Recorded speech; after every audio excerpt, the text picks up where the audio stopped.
ফুরকান এখন ডাক্তারদের মতো বলছিল। সালার হাসি মুখে শুনতে থাকে। ফুরকানকে বলতে পারে না এভাবে দিনরাত কাজ না করলে সে অপরাধবোধ নিয়ে বাঁচতে পারবে না, যা প্রতিনিয়ত তাড়া করে বেড়ায় ওকে। এটাও না যে স্লিপিং পিল ছাড়া ঘুমানোর চেষ্টা করলে ইমামার কথা মনে পড়ে যায় ওর। সেই সাথে এত পরিমাণ মাথা ব্যথা যে মাথা ফেটে যাওয়ার উপক্রম হয়। দিনে কয়েক ঘন্টা কাজ করে ফুরকান খোঁজ নিচ্ছিল। 18 ঘন্টা, কখনো 20। মাই গুডনেস, কবে থেকে? 2-3 বছর থেকে। তখন থেকে ঘুমের সমস্যা, তাই না? আমার আন্দাজ ঠিক ছিল। তুমি রুটিন নষ্ট করে ফেলেছ। ফুরকান বলছিল, নাহলে এত ঘন্টা কাজ করে মানুষ তো মানসিক ক্লান্তির একটা দীর্ঘ আর শান্তির ঘুম এনে দেওয়ার কথা। আমার সাথে হয় না এমনটা, সালারের নিস্তেজ সুরে বলে। জানার চেষ্টা করো তোমার সাথে কেন হয় না। সালার বলতে পারল না যে ওর কারণ জানে। কিছুক্ষণ নীরবতার পর ফুরকান বলল, আমি যদি কিছু আয়াত বলে দিই ঘুমের আগে পড়ার জন্য, তুমি পড়বে? কেন পড়বো না? সালার ঘাড় ঘুরিয়ে বলল, না, ব্যাপারটা এমন যে তোমার আমার মতো মানুষ যারা অনেক পড়াশোনা করে, বিশেষ করে যারা পশ্চিম শিক্ষা নেয়, তারা এইসব বিষয়ে বিশ্বাস করে না অথবা এগুলোকে প্র্যাকটিক্যাল মনে করে না। ফুরকান কারণ দেখায়। ফুরকান, আমি হাফিজে কুরআন। সালার হেলান দেওয়া অবস্থায় শান্ত গলায় বলে। ফুরকান যেন কারেন্ট লাগলো। প্রতি রাতে ঘুমানোর আগে এক পারা করে ঘুমাই। আমার সাথে বিশ্বাস বা আস্থার কোনো সমস্যা নেই, সালার বলতে থাকে। আমিও একজন কোরআনে হাফেজ, ফুরকান বলল। সালার হাসে। এটা সত্যি আনন্দদায়ক কাকতালীয় বিষয় ছিল। ফুরকানের দাঁড়িয়ে থাকলেও সালারে অনুমান করতে পারিনি যে সে হাফিজে কুরআন হতে পারে। তাহলে তো এই ধরনের সমস্যা হওয়ার কথা না তোমার। কুরআন তেলাওয়াত করে শোয়া মানুষের ঘুম আসে না, এটা আমার কাছে অদ্ভুত লাগছে। ফুরকানকে বিড়বিড় করতে শুনে সালার, ওর ইন্দ্রিয় ঝিমিয়ে আসছে, ঘুম গ্রাস করে নিচ্ছে। ও চোখ বন্ধ করে নেয়। তোমার কোনো দুশ্চিন্তা আছে? ফুরকান জিজ্ঞেস করলো। ঘুমের ওষুধের প্রভাব পেয়ে না থাকলে হেসে এড়িয়ে যেত, কিন্তু যে অবস্থায় ছিল তাতে স্বীকার করতে পারিনি। হ্যাঁ, আমার অনেক দুশ্চিন্তা। আমার শান্তি নেই। মনে হয় ক্রমাগত মরুভূমিতে হাঁটছি। আমার অনুশোচনা, অপরাধবোধ আমাকে ছাড়ে না। আমি একজন পীরে কামিলকে খুঁজছি, যে আমাকে এই যন্ত্রণা থেকে মুক্ত করবে, যে আমাকে আমার জীবনের পথ দেখাবে। ফুরকান স্থির চোখে তাকিয়ে রইল। সালারের চোখ বন্ধ, কিন্তু চোখের কোণে আর্দ্রতা দেখা যাচ্ছে। কণ্ঠস্বর নাম থমথমে, স্লিপিং পিলের এই প্রভাবে অবচেতন অবস্থায় বলে চুপ হয়ে যায়। ফুরকান নীরবে শুনল। খুব মসৃণভাবে চলাচল করা ও শ্বাস প্রশ্বাস ইঙ্গিত ছিল ঘুমিয়ে পড়েছে। ফ্লাইটের সেই বৈঠক শেষ হয়নি। ঘুম থেকে ওঠার পর দুজন একে অন্যের সাথে আবার কথা বলে। ফুরকান সালারকে সেসব কথা সম্পর্কে জিজ্ঞেস করেনি যা ঘুমের ঘরে বিড়বিড় করেছিল। সালারও জানে না ঘুমের মধ্যে কিছু বলেছিল কিনা, বা বললেও কি বলেছিল। যাত্রা শেষ হওয়ার আগে কন্ট্যাক্ট নাম্বার এবং অ্যাড্রেস বিনিময় হয়। সালার আনিতার বিয়েতে ইনভাইট করে। ফুরকান আসার প্রতিশ্রুতি দেয়, যদিও সালার বিশ্বাস করেনি। দুজনের ফ্লাইটে করাচি পর্যন্ত। এরপর সালার ইসলামাবাদে ফ্লাইট নেবে আর ফুরকান লাহোরের। এয়ারপোর্টে ফুরকান ওর সাথে খুব উষ্ণ আলবিদায়ী মুসাফা করে। আনিতার বিয়ে 3 দিন পর। সালারের কাছে এই 3 দিনের জন্য অনেক কাজ, কিছু বিয়ের ব্যস্ততা আর কিছু নিজস্ব। পরদিন সন্ধ্যায় ফুরকানের কল পেয়ে চমকায়। 10-15 মিনিট কথা হলো। ফোন রেখে দেওয়ার আগে সালার আরেকবার ফুরকানকে আনিতার বিয়ের কথা মনে করিয়ে দেয়। তোমার মনে করিয়ে দেওয়া দরকার নেই, আমার ভালোভাবে মনে আছে। তাছাড়া এই উইকেন্ডে আমি ইসলামাবাদেই থাকবো, ফুরকান জবাবে বলল। ওখানে গ্রামের স্কুল দেখতে যেতে হয়। বিল্ডিংয়ে কিছু সংযোগ কাজ চলছে, তাই এবার ইসলামাবাদে আমার থাকাটা একটু লম্বাই হবে। সালার আগ্রহ নিয়ে ফুরকানের কথা শুনল। গ্রাম, স্কুল মানে কি? গ্রামে আমি একটা স্কুল চালাচ্ছি। ফুরকান ইসলামাবাদে শহরতলি এক গ্রামের নাম বলে কয়েক বছর ধরে। কিসের জন্য? ফুরকানকে ওর প্রশ্ন বিস্মিত করে। মানুষের সাহায্যের জন্য। আর কিসের জন্য? Charity work? না, চ্যারিটি ওয়ার্ক না, এটা আমার দায়িত্ব, কারোর প্রতি অনুগ্রহ না। ফুরকান কথা বলতে বলতে বিষয়টা পাল্টে ফেলে। স্কুলের ব্যাপারে আর কোনো কথা হলো না সেদিন। ফোন রেখে দেওয়া হয় দুপাশ থেকে। ফুরকান সত্যিই আনিতার বিয়েতে আসে। বেশ অনেকক্ষণ থাকে, কিন্তু সালার টের পায় ফুরকান কিছুটা বিস্মিত। তোমার পরিবার বেশ পশ্চিমা। সালার মুহূর্তে ফুরকানের বিভ্রান্ত বিস্ময়ের কারণ বুঝে যায়। আমার মনে হয়েছিল তোমার পরিবার কিছুটা কনজারভেটিভ হবে, কারণ বলেছিলে তুমি হাফিজে কুরআন, আর তোমার লাইফস্টাইলও আমার কাছে সাদাসিধে মনে হয়েছে। কিন্তু এখানে এসে আমি অবাক।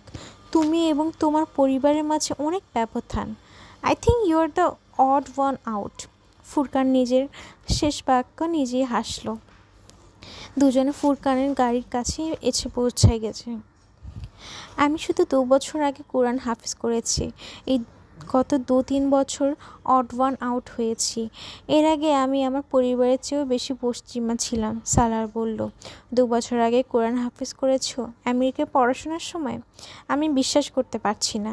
ফুরকান অবিশ্বাস্য ভঙ্গিতে মাথা নড়ল। কতটুকু সময় লেগেছে? প্রায় 8 মাসের মতো। ফুরকান কিছু না বলে শুধু সালারের দিকে তাকিয়ে থাকে। তারপর একটা দীর্ঘশ্বাস ফেলে বলল, তোমার উপর আল্লাহর বিশেষ রহমত আছে, না হলে যা বলছো তা সহজ কাজ না। আমি ফ্লাইটে তোমার আচরণে বেশ মুগ্ধ হয়েছি, কারণ এই বয়সে তুমি ইউনেস্কো যে সিটে কাজ করছো তা সবাই পারে না। ফুরকান বেশ উষ্ণভাবে সালারের সাথে হাত মেলায়। কয়েক মুহূর্তের জন্য সালারের চেহারা রং বদলায়। আল্লাহর বিশেষ রহমত। যদি বলে দেই আমি সারা জীবন কী হয়ে করেছি, তাহলে? সে হাত মেলানোর সময় ভাবে। তুমি পরশু কোনো স্কুলের কথা বলেছিলে। ইচ্ছে করে প্রসঙ্গ পরিবর্তন করে। তুমি ইসলামাবাদে থাকো না? না, ওখানে আমার গ্রামের বাড়ি, পৈতৃক গ্রাম। কিছু জমি আর একটা বাড়ি আছে। ফুরকান ওকে বিস্তারিত বলতে শুরু করে। অনেক বছর আগে আমার বাবা মা ইসলামাবাদে শিফট হয়েছে। বাবা ফেডারেল সার্ভিস থেকে অবসর নেওয়ার পর ওখানে জমিতে একটা স্কুল নির্মাণ করেন। গ্রামে কোনো স্কুল ছিল না তখন। বাবা প্রাইমারি স্কুল শুরু করে। এখন 7-8 বছর ধরে আমি ওটা দেখছি। স্কুল সেকেন্ডারি হয়েছে। 4 বছর আগে এখানে একটা ডিসপেন্সারি বানিয়েছি। তুমি দেখলে অবাক হয়ে যাবে। সর্বাধুনিক সব যন্ত্রপাতি আছে। আমার এক বন্ধু এক অ্যাম্বুলেন্স গিফট করেছে। এখন শুধু আমার গ্রাম না, আরও আশেপাশের গ্রামের মানুষও এই স্কুলে ডিসপেন্সারি থেকে অনেক উপকৃত হচ্ছে। ফুরকানের কথা মনোযোগ দিয়ে শোনে সালার। কিন্তু তুমি এসব কেন করছো? তুমি একজন সার্জন, এত সব কীভাবে করো? এর জন্য তো অনেক টাকাও প্রয়োজন। কেন করছি এই প্রশ্ন কখনো নিজেকে জিজ্ঞেস করিনি। গ্রামে এত দারিদ্র্য ছিল যে এই প্রশ্ন করার প্রয়োজন তৈরি হয়নি। ছোটোবেলায় মাঝে মধ্যে গ্রামে যেতাম ছুটি কাটানোর জন্য। আমাদের হ্যাবিল ছাড়া গ্রামের কোনো ঘর পাকা ছিল না, এবং রাস্তার তো প্রশ্নই ওঠে না। মনে হতো আমার জঙ্গলে এসে পড়েছি। যদি পশু হতাম তাহলে অসুবিধা হতো না। জঙ্গলে ঘুরে বেড়াতাম। এটা ভেবে খুশি হতাম যে অন্যরা আমাদের চেয়ে নিচু পর্যায়ে জীবনযাপন করছে। তারা আমাদের মতো খেতে, থাকতে বা পড়তে পারে না। কিন্তু মানুষও এসব সহ্য করতে কঠিন হয়ে যায়। আমাদের আশেপাশে মানুষ পশুর মতো জীবনযাপন করতে বাধ্য হচ্ছে। হতে পারে কিছু মানুষ এত খুশি হয় তারা সব নিয়ামত পেয়েছে এবং অন্যরা তা থেকে বঞ্চিত। কিন্তু আমার সেসব মানুষদের মধ্যে পড়িনি। এখন প্রশ্ন ছিল কী করা যায়। আমার কাছে কোনো জাদুর কাঠি ছিল না যেটা নেড়ে সব বদলে ফেলবো। না ছিল অগণিত সম্পদ। বললাম না আমার বাবা সিভিল সার্ভেন্ট ছিলেন, একজন সৎ অফিসার। আমি আর আমার ভাই শুরু থেকেই স্কলারশিপে পড়ালেখা করেছি। বাবা মা আমাদের পেছনে এজন্য বেশি খরচ করতে হয়নি। তারাও অহেতুক খরচ করতেন না, তাই কিছু জমতে থাকে। অবসরের পর আমার বাবা ভাবলেন লাহোর বা ইসলামাবাদে কোনো বাড়িতে বসে খবরের কাগজ পড়ে, হাঁটাচলা করে বা টিভি দেখে জীবন কাটানোর পরিবর্তে নিজের গ্রামে হওয়া উচিত। সেখানে জীবনযাত্রার মান উন্নত করা উচিত। দুজন গাড়ির ভেতরে বসেছিল। অসুবিধার পরিমাণ কল্পনা করতে পারবে না তুমি। গ্রামে বিদ্যুৎ, পরিষ্কার পানি কিছুই ছিল না। বাবা দৌড়াদৌড়ি করে এইসবের অনুমোদন আনেন। যখন সেখানে প্রাইমারি স্কুল নির্মাণ করা হয়, একটা রাস্তাও হয়ে যায়, বিদ্যুৎ, পানির সুবিধাও আসে, তখন হঠাৎ করে সরকার ওখানে একটা স্কুল নির্মাণের কথা ভাবে। আমার বাবা খুশি ছিলেন। সরকার তাদের স্কুল নজরদারিতে রাখবে। সেখানে সরকার শিক্ষক পাঠাবে এবং স্কুলের আপগ্রেড হবে। কিন্তু শিক্ষা অধিদপ্তরের সাথে কয়েক বৈঠকের পর বাবা বুঝলেন সরকারের হাতে স্কুল গেলে সমস্ত পরিশ্রম বিফলে যাবে। বাবা স্কুলে বাচ্চাদের সব কিছু দেন, বই, কপি, ইউনিফর্ম এবং অন্যান্য প্রয়োজনীয় জিনিসপত্র এসব ব্যয়ের জন্য ফান্ডের ব্যবস্থা করা। কিন্তু আন্দাজ করতে পারবে না যে স্কুলে সরকারের কাছে চলে যাওয়ার পর সেটার অবস্থা কী হতো। প্রথমে সেই ফান্ড চলে যেত, তারপর বাকি সব। এজন্য বাবা নিজেই স্কুল পরিচালনা আছেন। শিক্ষা অধিদপ্তর তবুও সেখানে স্কুল খুলছিল, কিন্তু সেই স্কুল একটা বাচ্চাও যায়নি। শেষ পর্যন্ত হার মেনে তারা স্কুল বন্ধ করে দেয় এবং আমাদের স্কুল আপগ্রেড করে। বাবা কিছু বন্ধু এই বিষয়ে সাহায্য করেছেন। এভাবে উন্নতির অগ্রগতি হতে থাকে। তখন আমি লন্ডনে পড়তাম এবং টাকা জমিয়ে পাঠাতাম। এখনও আমার অগ্রগতি করছি। আশেপাশের গ্রামের মানুষজনও তাদের বাচ্চাদের আমাদের কাছে পাঠায়। পাকিস্তান ফিরে সেখানে একটা ডিসপেন্সারি তৈরি করি আমি। গ্রামের জনসংখ্যা অনেক বেড়ে গেছে, কিন্তু দারিদ্র্য এখনও পুরোপুরি শেষ হয়নি। তবে লেখাপড়া সুবাদে গ্রামের কিছু বাচ্চা এখন উচ্চশিক্ষার জন্য শহরের বাইরে যেতে পারছে, কিছু হতে শিখছে। দারিদ্র্যের চক্র কমছে। অতিরিক্ত প্রজন্ম না হলেও আগামী প্রজন্ম হয়তো তোমার আমার মতো শিক্ষা প্রতিষ্ঠান থেকে উচ্চ ডিগ্রি নিয়ে বের হবে। কে বলতে পারে?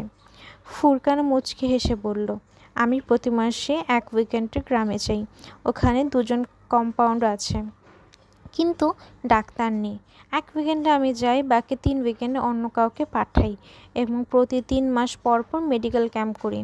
আর এসবের জন্য টাকা কোথা থেকে আসে? শুরুতে বাবার টাকা ছিল, তার জমিতে স্কুল তৈরি হয়েছে, তার গ্র্যাজুয়েটিভ নির্মাণ কাজ শেষ। মায়ের কাছে থাকা টাকা দিয়ে বাবাকে সাহায্য করেন। তারপর বাবা কিছু বন্ধু আর্থিক সাহায্য করতে শুরু করলেন। এরপর আমিও মেহরান তাতে যোগ দিই এবং আমরাও কিছু বন্ধু প্রতি মাসে আমাদের আয়ের একটি নির্দিষ্ট অংশ গ্রামে পাঠিয়ে দিই। তাদের ডিসপেন্সারি ভালোভাবে চলে যায়। মাসে 3 উইকেন্ডে যে ডাক্তাররা সেখানে যায় তারা কোনো চার্জ নেয় না। তাদের জন্য এটা সোশ্যাল ওয়ার্ক। মেডিকেল ক্যাম্পও এভাবেই চলে। স্কুলের কাছে এই পরিমাণ ফিক্সড ডিপোজিট আছে, যা থেকে আসা অর্থ শিক্ষকদের বেতন এবং অন্যান্য খরচের জন্য যথেষ্ট। কয়েক বছরের মধ্যে আমরা সেখানে টেকনিক্যাল এডুকেশন নিয়েও কাজ করতে চাই। কবে যাচ্ছ ওখানে? সকালে যাচ্ছি। আমি যদি তোমার সাথে যেতে চাই? Most welcome. কিন্তু কাল ওয়ালিমা। তুমি ব্যস্ত থাকবে, ফুরকান মনে করিয়ে দে। ওয়ালিমা রাতে হবে, সারাদিন ফ্রি থাকবো। সন্ধ্যা নাগাদ ফিরে আসা কি কঠিন? সালাদ জিজ্ঞেস করলো। না, একদমই না। খুব সহজে ফিরতে পারবে, তবে ভোরে তাড়াতাড়ি রওনা দিতে হবে। যদি তুমি সত্যি সেখানে কয়েক ঘন্টা কাটাতে চাও, অন্যথায় দিন শেষে ফিরে বেশ ক্লান্ত হয়ে পড়বে। আমি ক্লান্ত হব না। ইউনিসেফ টিমের সাথে আমি কোন এলাকায় ঘুরেছি তোমার আন্দাজ নেই। ফজরের পর তৈরি থাকবো। তুমি আমাকে টাইম বলো। 5:30। ওকে। বাসা থেকে বেরিয়ে আমাকে একটা কল দিও। ওখানে এসে কয়েকবার হর্ন বাজিও।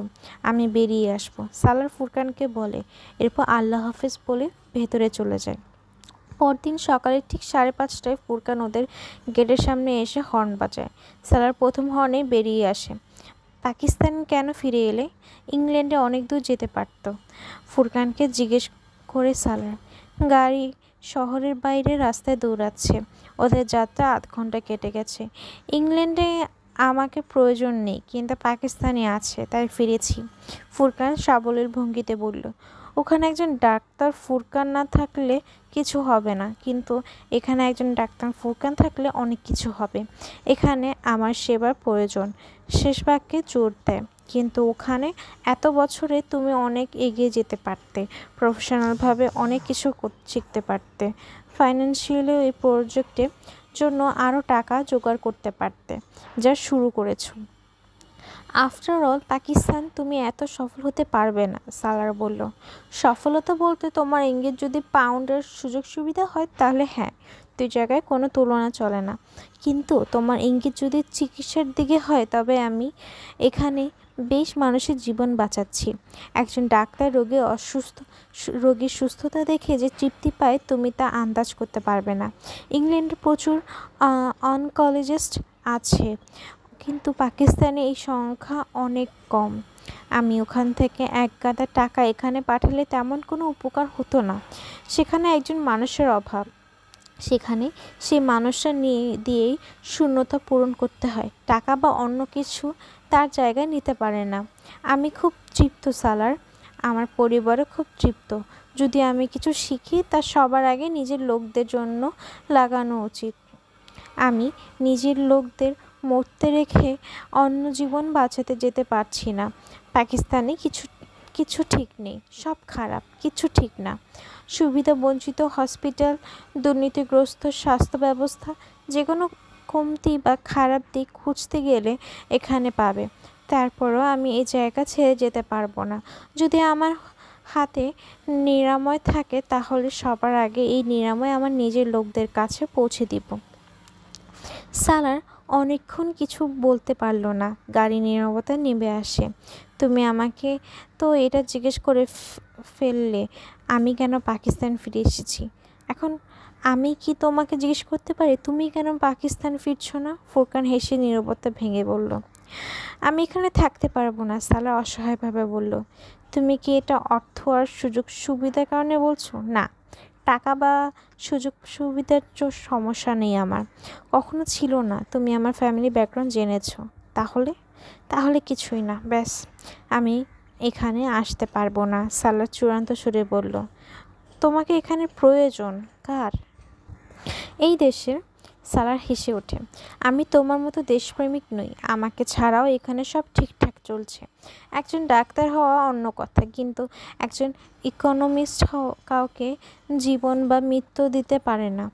তুমি যে সার্ভিস ওখানে দিচ্ছ সেগুলো এখানে প্রতিষ্ঠান দিতে পারে। যা নিজের লেকচার এখানে ইউনিভার্সিটিতে শেখাও, এখানে ইউনিভার্সিটিতে শেখাতে পারো। সালারের মন চাচ্ছিল ফুরকানকে বলতে এখানে এসে কিছু শেখানোর মতো অবস্থায় থাকে নাও, কিন্তু চুপ করে ফুরকানের কথা শুনতে থাকে। তুমি আফ্রিকার দরিদ্র, ক্ষুধা ও রোগ হয়েছে, কিন্তু নিজের দেশে দারিদ্র্য, ক্ষুধা ও রোগ দেখলে হতবাক হয়ে যাবে। এখনকার অবস্থা সেই সব দেশের মতো খারাপ না ফুরকান। এই জায়গায়ও এত পিছিয়ে নেই। ইসলামাবাদে যেই সেক্টরে তুমি বড় হয়েছ সেখানে বসবাস করে আশেপাশের জীবন সম্পর্কে অনুমান করা বেশ কঠিন। কাছাকাছি থাকা গ্রামে গেলে বুঝতে পারবে দেশ কতখানি এগিয়েছে। ফুরকান, তোমার প্রজেক্টে আমি কিছু কন্ট্রিবিউশন করতে চাই। সালার প্রসঙ্গ পাল্টে ফেলল। সালার, আমার প্রজেক্টে আপাতত কোনো সাহায্য দরকার নেই। যদি কিছু করতে চাও তাহলে নিজে কোনো গ্রামে এ ধরনের কাজ শুরু করো। তোমার কাছে ফান্ডের কমতি হবে না। আমার কাছে সময় নেই, আমেরিকায় বসে আমি এসব চালাতে পারবো না। তুমি যদি চাও অন্য কোনো গ্রামে স্কুল করতে, আমি সাপোর্ট করতে প্রস্তুত, কিন্তু আমার জন্য ব্যক্তিগতভাবে সময় দেওয়া কঠিন। ফুরকান চুপ হয়ে যায়। সম্ভবত বোঝায় সালার তার পিড়িতে বিরক্ত হচ্ছে। আলোচনার প্রসঙ্গ আবার ফুরকানের গ্রামের দিকে মন নেয়। দিনটা সালারের জীবনে অন্যতম স্মরণীয় দিন একটা ছিল। স্কুল দেখতে দেখতে সত্যি অনেক মুগ্ধ হয়। বেশি হয় ডিসপেন্সারি দেখে, যেটা সেখানে ওকে নিয়ে যাওয়া হয়। ওটাকে একটা ছোটোখাটো হসপিটাল বললেই বেশ ভালো হতো। সার্বক্ষণিক ডাক্তার না থাকা সত্ত্বেও খুব সুশৃঙ্খলভাবে চলছে। সেদিন ফুরকানের আগমন জানার কথা, তাই রোগীরা একটা বিশাল ভিড় অপেক্ষায় ছিল। ফুরকান এসে ব্যস্ত হয়ে পড়ে। হসপিটালের চারপাশে রোগীদের পূর্ণ। সেখানে সব বয়সী, সব ধরনের রোগী ছিল, নবজাতক শিশু, মহিলা, বয়স্ক, তরুণ। সারা চারপাশে ঘুরে ঘুরে দেখতে থাকে। উপস্থিত কয়েকজন ওকেও ডাক্তার মনে করে কাছে চলে আসে। তাদের সঙ্গে কথা বলেও এই প্রথমবার ক্যান্সার স্পেশালিস্টের একজন ফিজিশিয়ান মতো চেক আপ করতে ও প্রেসক্রিপশন লিখতে দেখেছে। ওকে স্বীকার করতে হয় ফুরকানের মতো ভালো ডাক্তার খুব কমই দেখেছে। সে খুব প্রফেশনাল এবং নরম মেজাজের মনে হলো ফুরকান হয়তো ঠোঁটের সাথে হাসিটা আঠা দিয়ে লাগিয়ে রেখেছে। কিছুক্ষণ পর ফুরকান একজন লোক দিয়ে ওকে স্কুলে পাঠিয়ে দেয়। সেখানে ফুরকানের বাবা মার সাথে দেখা হয়। ওরা ওর আসার কথা জানতো। ফুরকান হয়তো তাদেরকে ফোন করে বলে রেখেছিল। তাদের সঙ্গে স্কুল ঘুরে দেখতে থাকে। স্কুলের বিল্ডিং ওর প্রত্যাশার চেয়েও বড় এবং মজবুতভাবে নির্মাণ করা। ওখানে থাকা বাচ্চাদের সংখ্যাও অবাক করে থাকে। কয়েক ঘন্টা স্কুল কাটিয়ে ফুরকানের বাবা মায়ের সাথে তাদের বাড়িতে চলে আসে। হ্যাভেলির সদর দরজা দিয়ে ঢুকেই মনে হয় আরও ভালো হয়ে যায়। গ্রামের বাড়িতে এত সুন্দর লন দেখতে পাবে কল্পনাও করতে পারিনি। ওখানে প্রচুর গাছপালা, কিন্তু একটাও এলোমেলো না। দুর্দান্ত লন, খুব আর্টিস্টিক। সারার প্রশংসা না না করে থাকতে পারিনি। এটা শাকিল সাহেব শেখ, ফুরকানের মা বললেন। আমার আর নৌসিনের, ফুরকানের বাবা যোগ করলেন। নৌসিন? সালার প্রশ্নের ভঙ্গিতে জিজ্ঞেস করে। ফুরকানের স্ত্রী। এই আর্টিস্টিক টাচ ওরই। তিনি হেসে বললেন। ফুরকান বলেছে ওর ফ্যামিলি লাহোরে থাকে। সালারের মনে আছে। হ্যাঁ, ওরা লাহোরেই থাকে, কিন্তু ফুরকান এক উইকেন্ডে ওখানে কাটায়। এখানে সাথে পরিবারও আসে। এই স্লাইড ওর বাচ্চাদের জন্য লাগানো। নৌসিনও ডাক্তার, বাচ্চা ছোট্ট, তাই প্র্যাকটিস করতে পারছে না, কিন্তু এখানে এলে ফুরকানের সঙ্গে ডিসপেন্সারিতে যায়। এবার ভাইয়ের বিয়েতে ব্যস্ত থাকায় আসতে পারেনি। সালার চারপাশ দেখছিল, তার কথা শুনছিল। তাদের সঙ্গে লাঞ্চ করতে ডাইনিংয়ে টেবিলে আসে। ভেবেছিল কিছুক্ষণ ফুরকানও এসে পড়বে, কিন্তু খাবার সার্ভ হয়ে যাওয়ার পর ফুরকানে আসার কোনো চিহ্ন না দেখতে পেয়ে জিজ্ঞেস করে, ফুরকান দুপুরে খাবার এখানে খায় না? শুধু একটা স্যান্ডউইচ আর চা খেলেই হয়ে যায়। তাতেও 5 মিনিটের চেয়ে বেশি সময় নেয় না। রোগী এত যে সন্ধ্যার আগে কোনো অবসর নেই। খাবার দাবার একদম ভুলে যায়। ফুরকানের মা সালারকে বললেন। তাদের সঙ্গে কথা বলতে বলতে খাচ্ছিল ও। ফুরকানের বাবা ফাইন্যান্স ডিভিশনের চাকরি করতেন। 20তম গ্রেডে এসে অবসর নেন। সালারের সম্পর্ক ফাইন্যান্স সঙ্গে জানার পর তার জোশ বেড়ে যায়। তার সাথে কথা বলতে গিয়ে সময়ের হিসাব থাকে না ওর। স্কুলের ব্যাপারেও কথা হয়। এই মুহূর্তে স্কুলের জন্য আমাদের কিছু লাগবে না, যথেষ্ট ফান্ড আছে। ফুরকানের এক বন্ধু নতুন একটা ব্লগ তৈরি করছে, বলা যায় হয়ে গেছে। তোমার চোখে পড়ার কথা। কিছু করতে চাইলে ডিসপেন্সারির জন্য করতে পারো। আমাদের একজন স্থায়ী ডাক্তার প্রয়োজন। এর জন্য বহুবার স্বাস্থ্য মন্ত্রণালয়ে আবেদন করেছি। ফুরকান নিজের সংযোগ ব্যবহার করেছে, তবুও কোনো ডাক্তার এখানে স্থায়ীভাবে আসতে রাজি না। কিন্তু একজন ডাক্তার খুব প্রয়োজন। রোগীর সংখ্যা দেখছে তো। কাছের এক গ্রামে একটি ডিসপেন্সার আর একজন ডাক্তার আছে, কিন্তু সে স্থায়ী ছুটিতে। পরবর্তীতে ডাক্তারও আসার কিছু আগেই ছুটিতে চলে যায়। আমি এই বিষয়ে যতটুকু পারি করব, কিন্তু স্কুলের জন্য কিছু করতে চাই। ফিরে যাওয়ার পর চেষ্টা করব এনজিওর মাধ্যমে ইউনেস্কো থেকে যাতে আপনাদের কাছে কিছু বার্ষিক অনুদান আসে। কিন্তু আমাদের এই দরকার নেই। তুমি যা দেখছো সব আমরা নিজেরাই করেছি। পরিবার, আত্মীয় স্বজন, পারিবারিক বন্ধু, পরিচিত এবং সন্তানদের বন্ধুরা মিলে। আমাদের কখনো কোনো সরকার বা আন্তর্জাতিক সংস্থার অনুদান প্রয়োজন হয়নি। কতদিন ইউনেস্কো এসে আমাদের জনগণের ক্ষুধা, অজ্ঞতা ও রোগের অবসান ঘটাবে? যে কাজ আমরা নিজেদের উদ্যোগেই করাতে পারি, সেটা নিজেদের উদ্যোগেই করানো উচিত। আমি শুধু চেয়েছিলাম এই প্রজেক্ট আরও প্রসারিত হোক। সালার কিছুটা নড়াচড়ে বলল। এটা অনেক বেড়ে যাবে। 20 বছর পর এখানে এসে এই গ্রামকে অন্য রূপে পাবে। যেই দারিদ্র আজকে দেখছো তা তখন আর থাকবে না। এদের ভবিষ্যৎ প্রথমের চেয়ে ভিন্ন হবে। ফুরকানের বাবা খুব শান্ত সুরে বললেন। সালার চুপচাপ তাকে দেখতে থাকে। বিকেলের দিকে ফুরকান ওকে ডিসপেন্সারি থেকে ফোন করে। কিছুক্ষণ কথা বলার পর বলে, এখন তোমার ইসলামাবাদের জন্য বের হওয়া উচিত। চেয়েছিলাম নিজে দিয়ে আসবো, কিন্তু এখন অনেক ভিড়। যারা অন্য গ্রাম থেকে এসেছে তাদের আজ না দেখলে তাদের জন্য ঝামেলা হয়ে যাবে। এই জন্য আমি ডিসপেন্সারিকে পাঠাচ্ছি। সে তোমাকে ইসলামাবাদ নিয়ে আসবে। ওকে, সালার বলে। যাওয়ার আগে ডিসপেন্সারিতে এসে আমার সঙ্গে দেখা করো, ফুরকান ফোন রাখার সময় বলল। সালা আরেকবার ফুরকানের বাবা মায়ের সাথে চা খায়। গাড়ি ততক্ষণে এসে পড়েছে। ওখান থেকে গাড়িতে ফুরকানের কাছে আসে। সালার সকালে ভিড় এখন কমে গেছে। 25-30 জনের মতো মানুষ আছে। ফুরকান একজন বয়স্ক লোকের চেক আপ করছিল। সালারকে দেখে হাসে। আমি 2 মিনিটে বিদায় দিয়ে আসছি, রোগীকে বলে উঠে দাঁড়ায়। সালার সাথে হাঁটতে হাঁটতে গাড়ি পর্যন্ত আসে। পাকিস্তানে কদিন আছো জিজ্ঞেস করে। 1.5 সপ্তাহ। তাহলে আর দেখা হচ্ছে না তোমার সাথে, কারণ আমি আগামী মাস ছাড়া ইসলামাবাদ বা এখানে আসা হবে না আমার। কিন্তু আমি ফোন করব। তোমার ফ্লাইট কবে? সালার ফুরকানের প্রশ্ন এড়িয়ে যায়। দেখা হবে দেখা কেন হবে না? আমি লাহোর যেতে পারি তুমি যদি ইনভাইট করো। ফুরকান খানিকটা অবাক হয়ে আসলো। সালার হাত মিলিয়ে গাড়িতে উঠে বসে।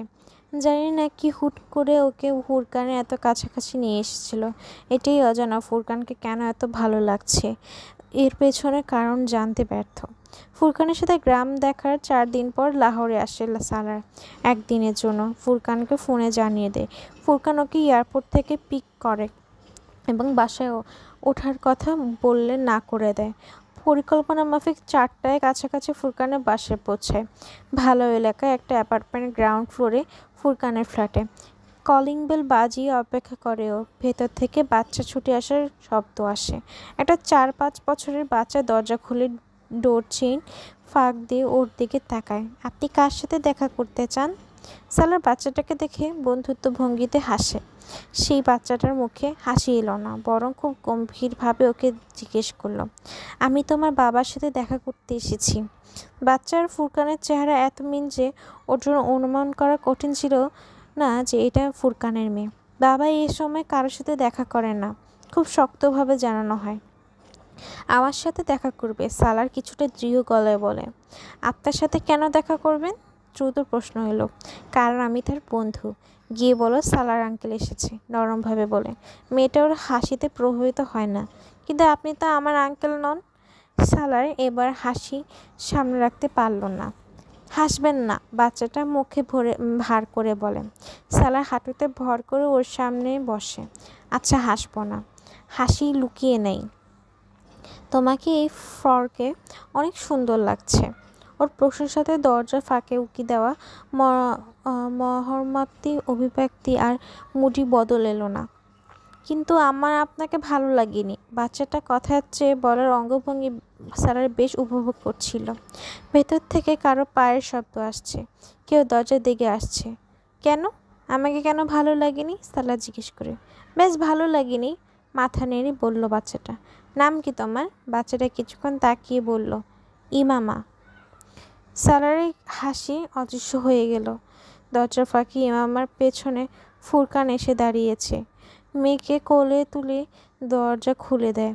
সালার উঠে দাঁড়ালো। ফুরকান সবেমাত্র গোসল করে বেরিয়েছে, হয়তো চুল ভেজা আর এলোমেলো। সালার হাসতে চেষ্টা করলেও তাৎক্ষণিকভাবে ব্যর্থ হয়। ফুরকান ওর সাথে হাত মেলায়। আমি তোমার জন্যই অপেক্ষা করছিলাম। ভেতরে ঢোকার সময় ফুরকান বলল।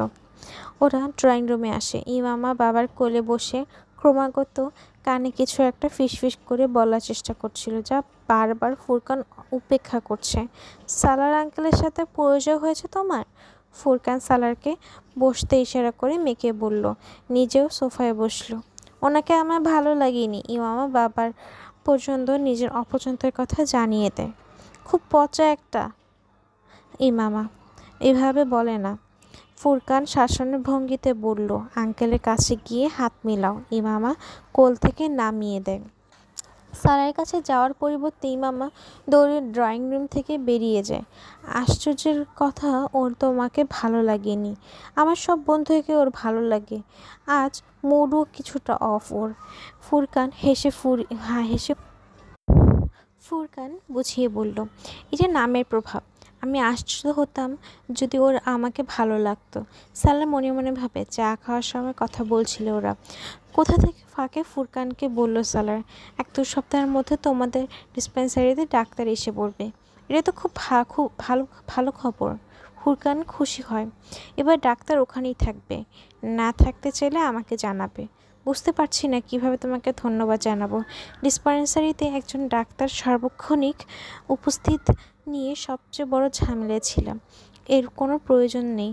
সালার একটু থেমে বলে, ওখানে যাওয়ার আগে আমার ধারণা ছিল না তুমি এবং তোমার ফ্যামিলির কাজটা এই স্কেলে এত অর্গানাইজড করছো। তোমাদের কাজ দেখে সত্যি খুব মুগ্ধ হয়েছি। আমার অফার এখনও সেটাই, এই প্রজেক্টে তোমাদের সাহায্য করতে চাই। সালার আগেই বলেছি আমি চাই তুমি এমন কোনো প্রজেক্টে অন্য কোনো গ্রামে শুরু করো। তোমার কাছে আমার চেয়ে বেশি সুযোগ আছে এবং তুমি আমার চেয়ে বেশি ভালোভাবে এ ধরনের প্রজেক্ট চালাতে পারবে। তোমাকে আমি বলেছিলাম আমার ঝামেলা সময়। আমার তোমার মতো সময় দিতে পারবো না। তাছাড়া পাকিস্তানে থাকি না, তোমার মতো আমার ফ্যামিলি মেম্বার্সও এই বিষয়ে আমাকে সাহায্য করতে পারবে না। সারা নিজের সমস্যা কথা বলে। যাই হোক, এই ব্যাপারে পরে কথা হবে। আপাতত তুমি চা শেষ করো, তোমাকে কোথাও নিয়ে যাব। ফুরকান প্রসঙ্গ বদলায়। কোথায়? এটা রাস্তায় বলবো, গোপন হাসি দিয়ে উত্তর দেয়।